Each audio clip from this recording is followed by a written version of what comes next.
O Manuel é o diretor comercial, acredito que é sócio também da Meetrics. Ele vai falar um pouquinho sobre o Walled Gardens e sobre essa análise e proteção aí das fraudes nas campanhas digitais. Hey, Manuel, feel free to speak. The time is yours. If the guys are sending questions here, we ask you to only answer by the end. And thank you a lot for being here with us on this morning and in the Germany in this afternoon. All right.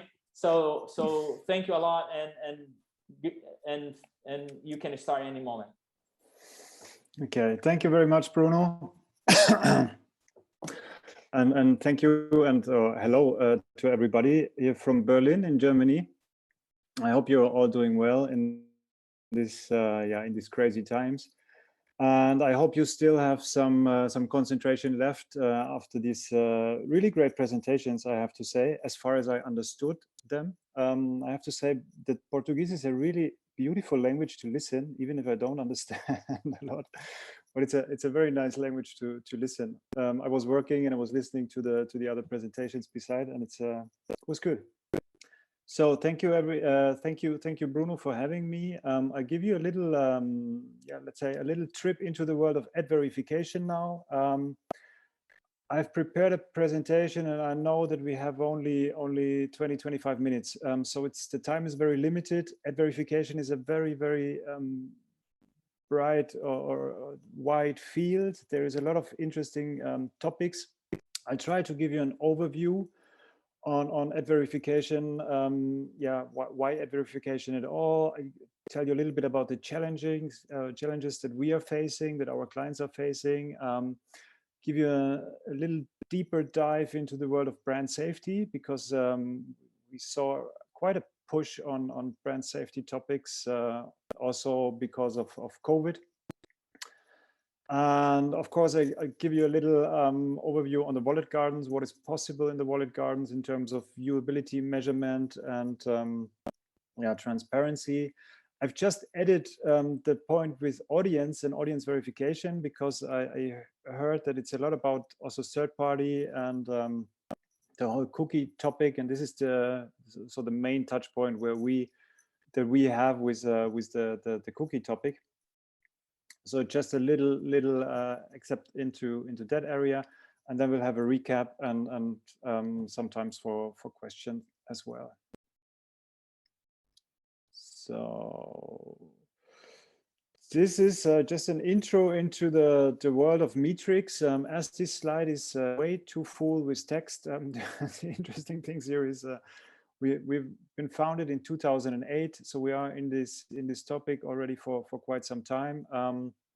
We are active mainly in Europe, but also due to the partnership with AD3Plus in Brazil and in LATAM, and also since last year we have a partnership in Russia, so we go east and southwest, which is really interesting for us. Then another interesting point here on this slide is that we are the first, and we are still the only non-US measurement partner of Google and Facebook, which of course is a very interesting topic. I'll tell you a little bit later about it, but it's a growing topic. Of course, we are very GDPR compliant. We are the European player in this game. We are the leading European player in this ad verification game. And of course, we are also accredited by the Media Rating Council. So what are our topics? Our topics are if advertising is viewable. Can an ad be seen? Can it be seen for how long? Can it be seen for what percentage? So what we can do is have a viewability check and a very big, let's say, a wide variety of reportings on that. Is this advertising seen by the right audience? Is it seen by the audience that you want to target or that you want to meet? So audience verification is another topic. Is it seen in the right environments, or is it blocked for the wrong environments? So this is something that I will talk a bit more about in the brand safety area. So brand safety, brand suitability is another area that is important to us. And of course, it's kind of an evergreen is the ad fraud prevention. So is it seen by real people or is it seen by bots, by robots? We don't really have a clear number on it, but we guess that it's still like 5 to 10% of advertising that is not seen by real humans. Sometimes the numbers are a bit higher, sometimes they're a bit lower, but it is definitely still a topic. I'm not going too much into detail here, but as most of you are experts, so you know that there is a general invalid traffic and there is sophisticated invalid traffic, and it's about the sophisticated invalid traffic that is, you know, if it's coming and we see it, that is not saying hello, I'm a nice one, but it's trying to hide and to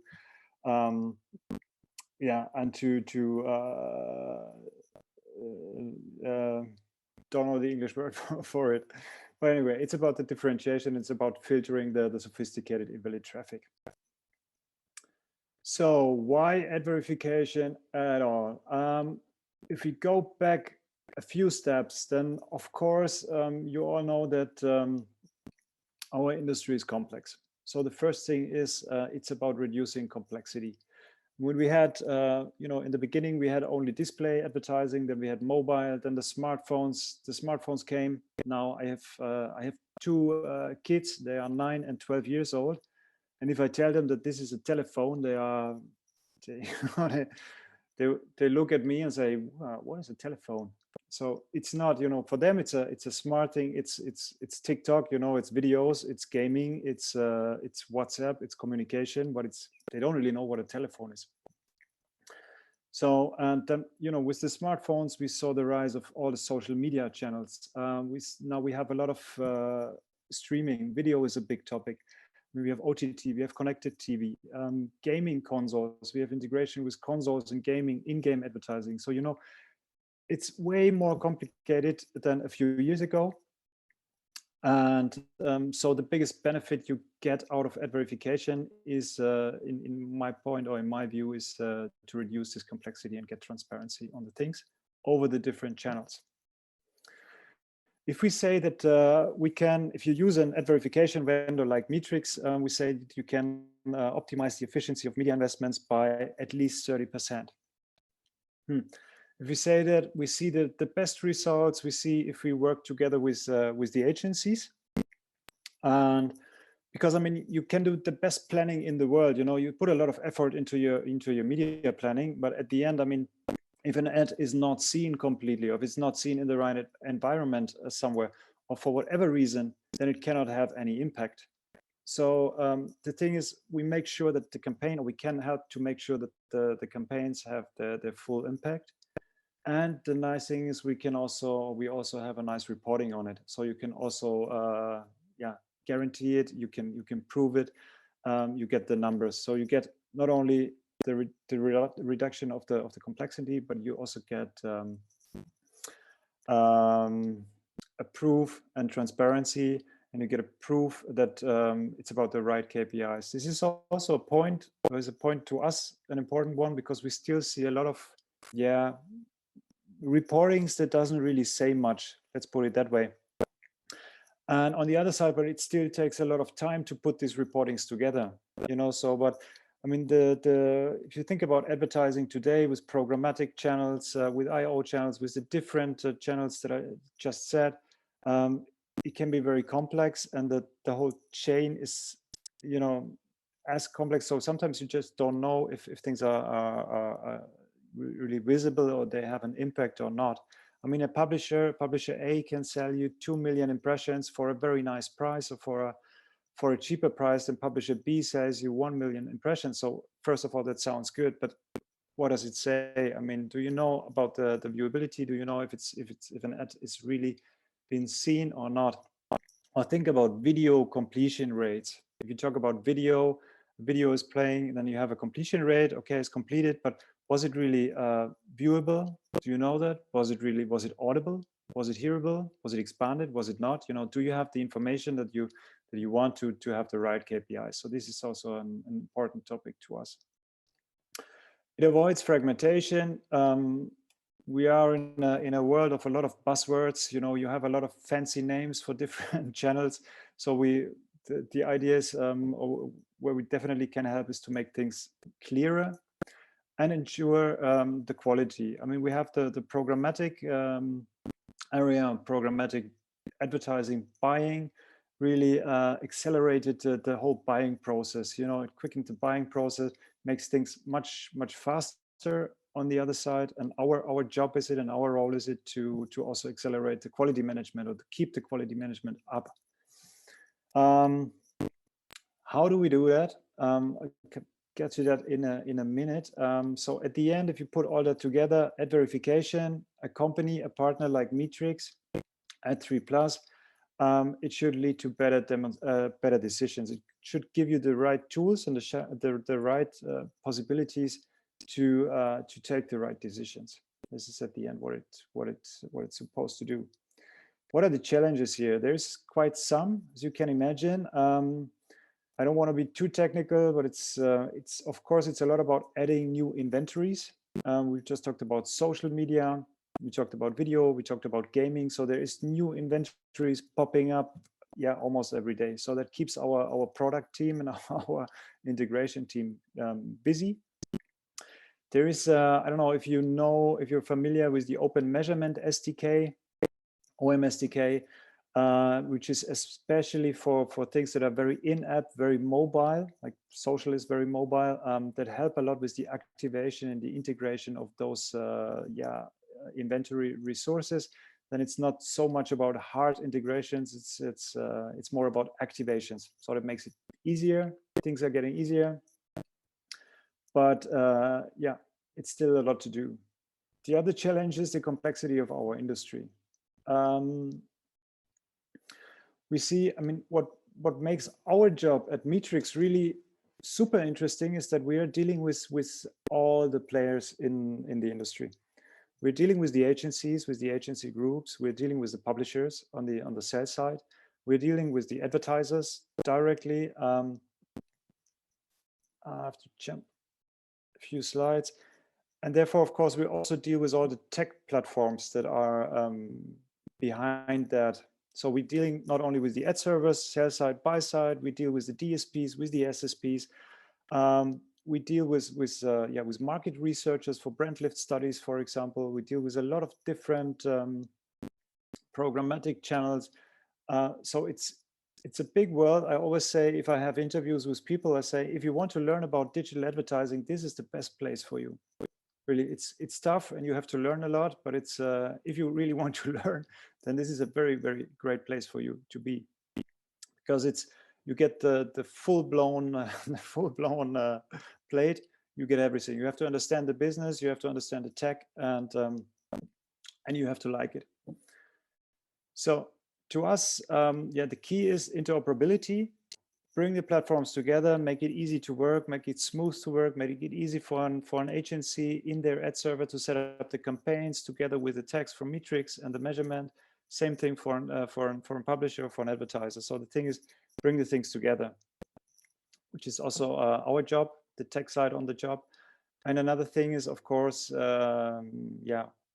we need standards for this. I've just said the Open Measurement Sdk that took a while. That was launched, I think, 2 years ago for in-app. Now we have it also for the mobile web, which is good, but took 2 years. We have a lot of discussions about video measurement and video. We have a new standard here, which is VAST4 2 at the moment, which also helps to make the whole video measurement better, easier, you know, get more information out of it, so make it more transparent. But of course, it took quite long, and for us, of course, sometimes it takes too long, but we try to help, to support, and to push. So we are active in a lot of associations and committees in Europe and mainly in the US to get these things forward. Let's talk a bit about brand safety, what we call brand safety 2.0, because we've seen a lot of things happening here in the last 12 months. First of all, it was due to COVID. Of course, we've seen already a few more things. First of all, I mean, brand safety, to get the term right, brand safety and brand suitability is two terms that are used very often. What are they doing? They prevent advertising or brands to appear in environments that they don't want to be in, that they don't like. They undermine the success of a good campaign and a good placement. It's fairly simple. Sometimes you think, okay, if you buy cheap media, then maybe sometimes you end up in in cheap areas where you don't like. It's like going on holiday. You know, you book a very cheap holiday, and the hotel is not great. So, okay, no surprise. But we also see that through to the complexity of the business. I mean, we have programmatic buying ways, we have retargeting, we have cheap buying, we have we have different inventory sources that make it very hard to keep track and to make sure that it's all the advertising is running in environments they're supposed to and they should. So the problem is that the consumers that they see the advertising, they don't know what you know. They don't know what we know. You know, they don't know that our industry is so complex. They don't know that the whole booking process is so complex. They don't know that a lot of the inventory is that it's so much inventory. And and they don't know that a lot of this stuff is managed programmatically. I mean, if I try to explain my mother that the advertising that she sees on a website is not the same advertising that I see on a website, she doesn't get it. But it's so for the standard user, it's hard to differentiate and hard to see why an advertising or why an ad, why a brand is in an environment that looks not good, let's say. Another topic that we've seen a lot in the last 12 months, 24 months that arise in the last years is the topic of disinformation. We've seen much more websites, like news websites, that look like a decent, news website, but the content is just weird. So it can be conspiracy. I mean, you all know Breitbart, Russia Today. We hear all this from governmental right-wing, left-wing websites. But there is a lot, and this is an example for a website that also published. You may remember the news that the intake of chlorine dioxide could cure COVID-19. Don't go for it. Well, the problem is that we have a lot of websites out there that spread a lot of information that is strange, and it's very hard to detect and to see those websites, because a standard brand safety solution like Meetrics, we do have, of course, we have a speech analysis, and we have speech detection or word detection. We have keywords. We can have keyword lists that are flexible. The machine is learning. It's adding things by itself. So we can detect. Today we are quite good in detecting hate speech, aggressive things, obscene things.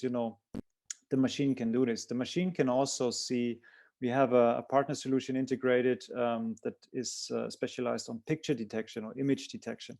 So we can also take a look on the pictures of the websites, if there is, I don't know, if there are naked body parts, or if it's violence, or if it's weapons, if it's drugs.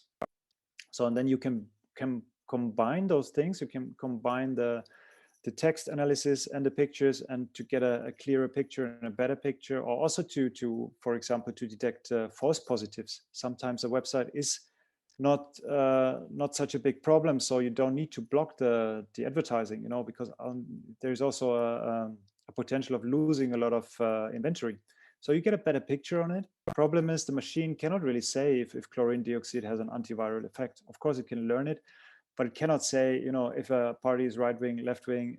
It cannot examine text that well. There is more and more contextual solutions out there, which we also examine and which we test here and then. But what we did to have a solution for that is we went into a partnership with a company. It's called NewsGuard. NewsGuard is a group of, or is an association of journalists. They check websites. They go to those websites with questionable content. They take a look, they see, okay, how is this website financed? What is the content, blah, blah, blah, and then they have a scoring on it. And they contact the websites and they confront them with the scoring. So, and sometimes the website, I mean, if you think about a blog, a big blog community, they are not aware of all the content they have. And sometimes they change things. And if they change things, they can improve their scoring. So, and we did a partnership with them just to combine it and to add it to what the machine can do. So we have on this slide, when we say brand safety 2.0, what you see that the first 3 points are kind of brand safety 1.0. This is what every brand safety solution could do, or could offer, or should offer. If it doesn't, then call me or call Bruno. So you should get full transparency with a complete measurement. It should not just sample, because if you sample, the picture is just not clear enough. You should have a detection and a prevention of threats, of course, in real time.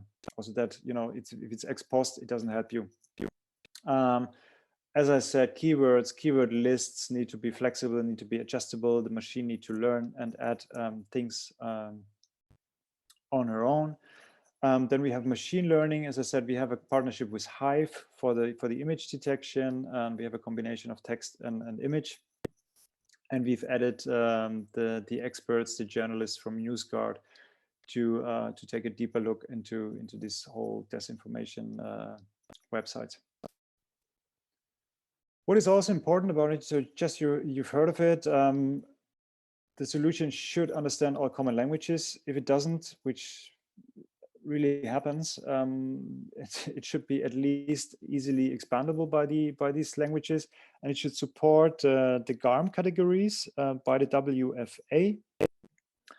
So you just have heard of it. There is the Global Alliance for Responsible Media, GARM, of the World Federation of Advertisers in the US, and they set up 11 categories of different brand safety categories, from a high risk to a medium risk to a low risk. In this, there is an example for it, which is for crime and harmful acts to individuals.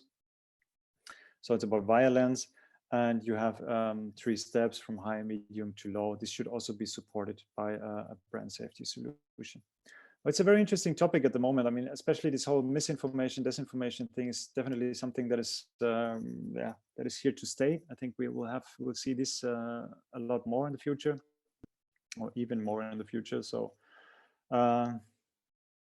interesting topic. Let's go to the walled gardens.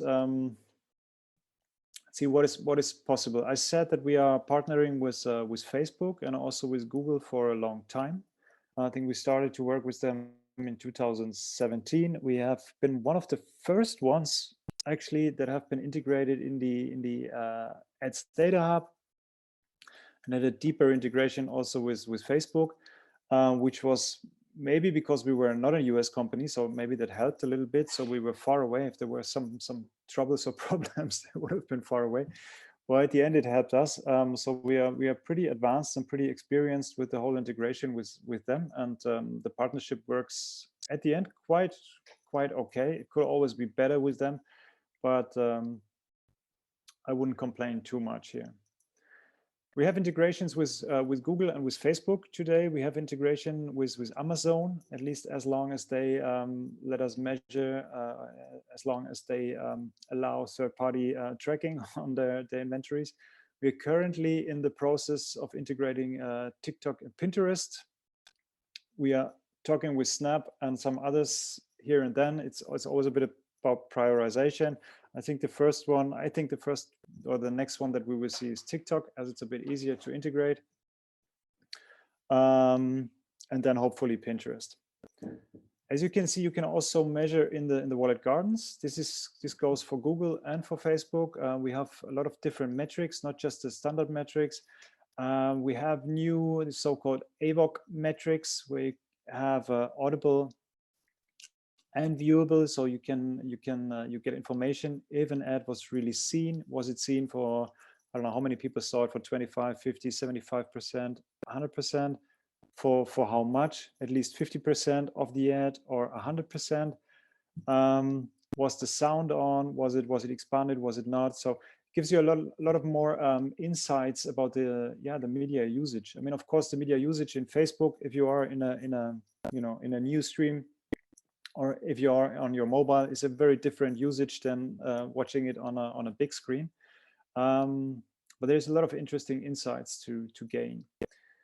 We are also, it's possible to target audience on YouTube, at least. We have informations about the gender and the age.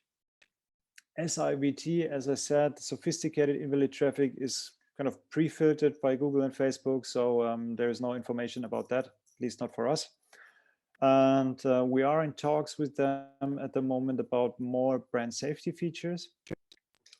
Which is, of course, especially in the YouTube world, it is a topic, and we have some first, let's say, some first tests there going on about some approaches, but I think we will also see a bit more here in the future. Okay, audience verification. I said let's have a little trip into the world of audience verification, as it is the point where we is our touch point with the cookie topic. In general, I think we are one. I wouldn't say we are the only one, but I think we are one of very few vendors here that is offering the integration of audience verification. So that means, well, what does it bring you? You can check the information of the sales side. Is it right? Is the audience reached that you want to reach? Are the online benchmarks reached? I mean, the nice thing about audience verification is that you can, it can have big effects. I mean, taking a look into it, optimize it, and get it from 3 to 6%, get it from 4 to 8%, from 5 to 10%. It also, doubles your relevant contacts. So there is with just a little bit, there's a nice Pareto effect in here. For the cookie topic, we work with panels like internationally, and I think in Brazil as well. We work with Toluna as a panel. We have some different panels internationally or globally, because they have different strengths. They have the size of the panels vary a bit from country or from continent to continent.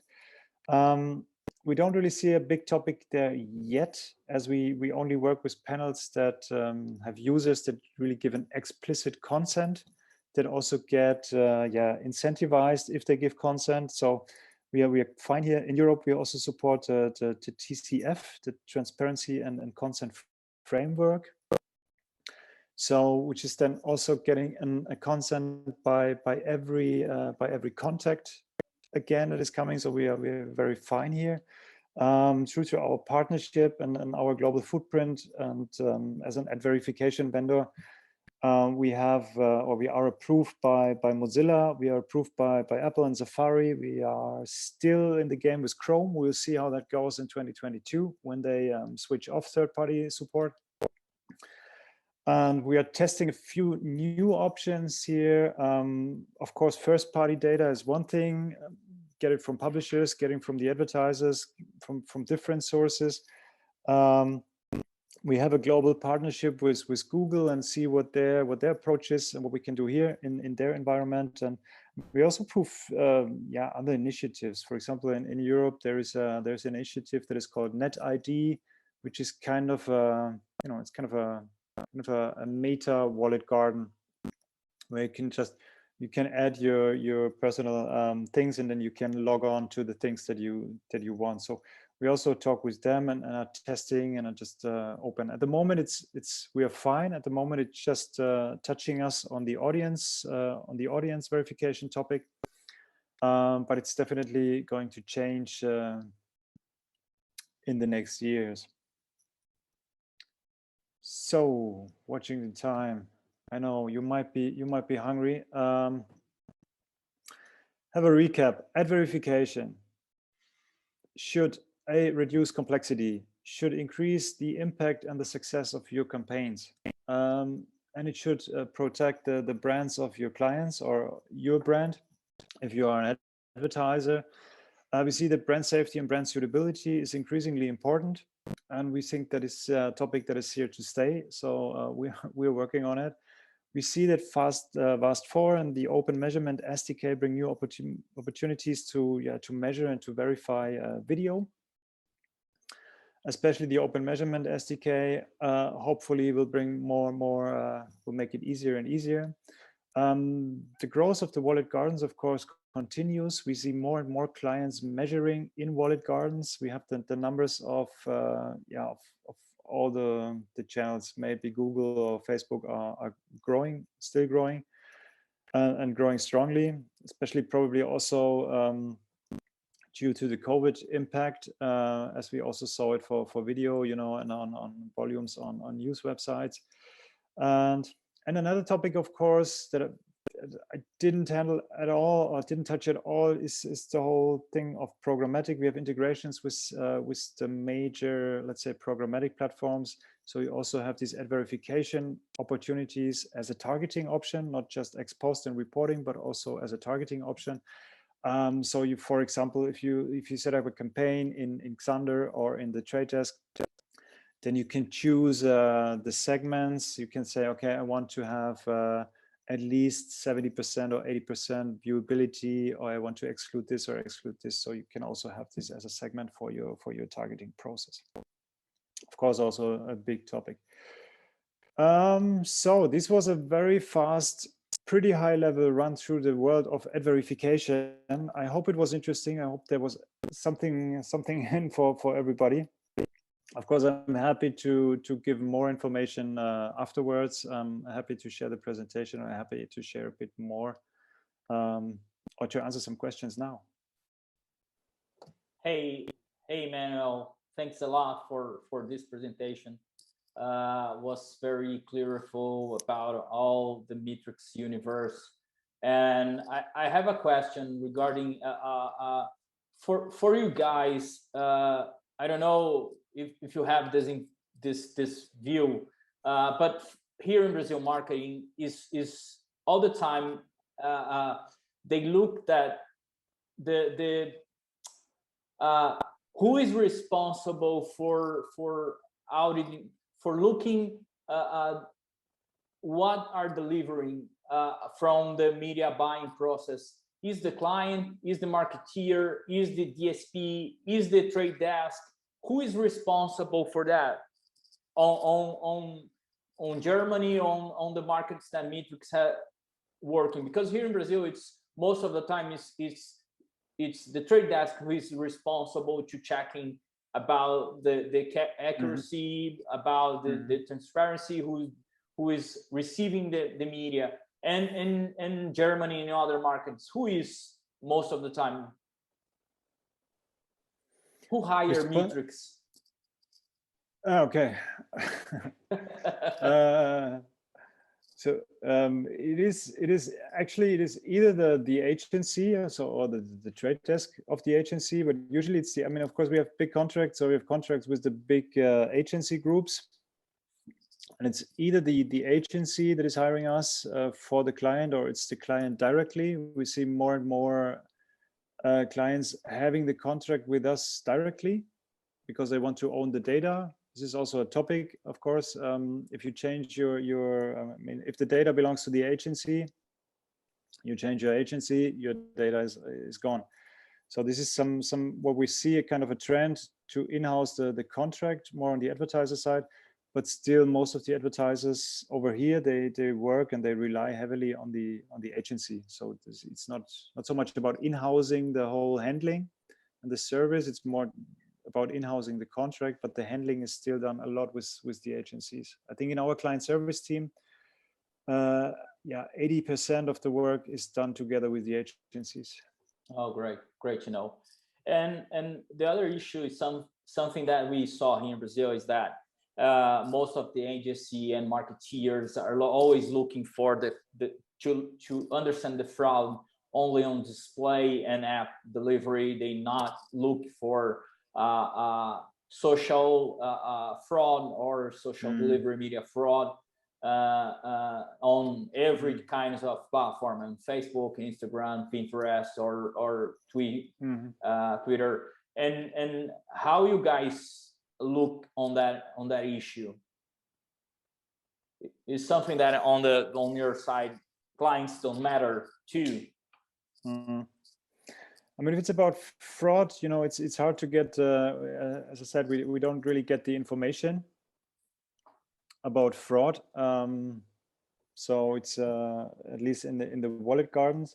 I think if they matter, yeah, I think it's strange. I mean, as you know, it's the way they handle also. I mean, if you measure a Facebook campaign, it brings you complete different viewability results than an open internet, you know, or a YouTube campaign.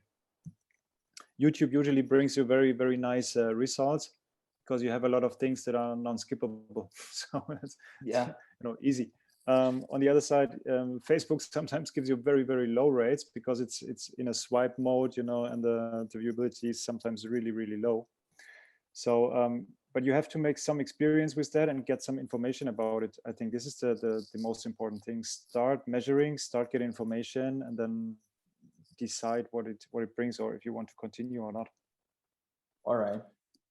We're sometimes a bit surprised that that there is not that much optimization. I mean, well, it's also something that our service team supports with, but I think that could be done more, definitely. All right. All right.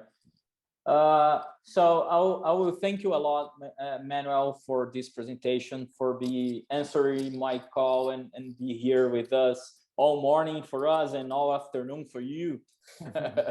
you about to leave the office and drink a beer, and we are about to lunch here. So thank you a lot. Thank you. Thanks for having me. All right.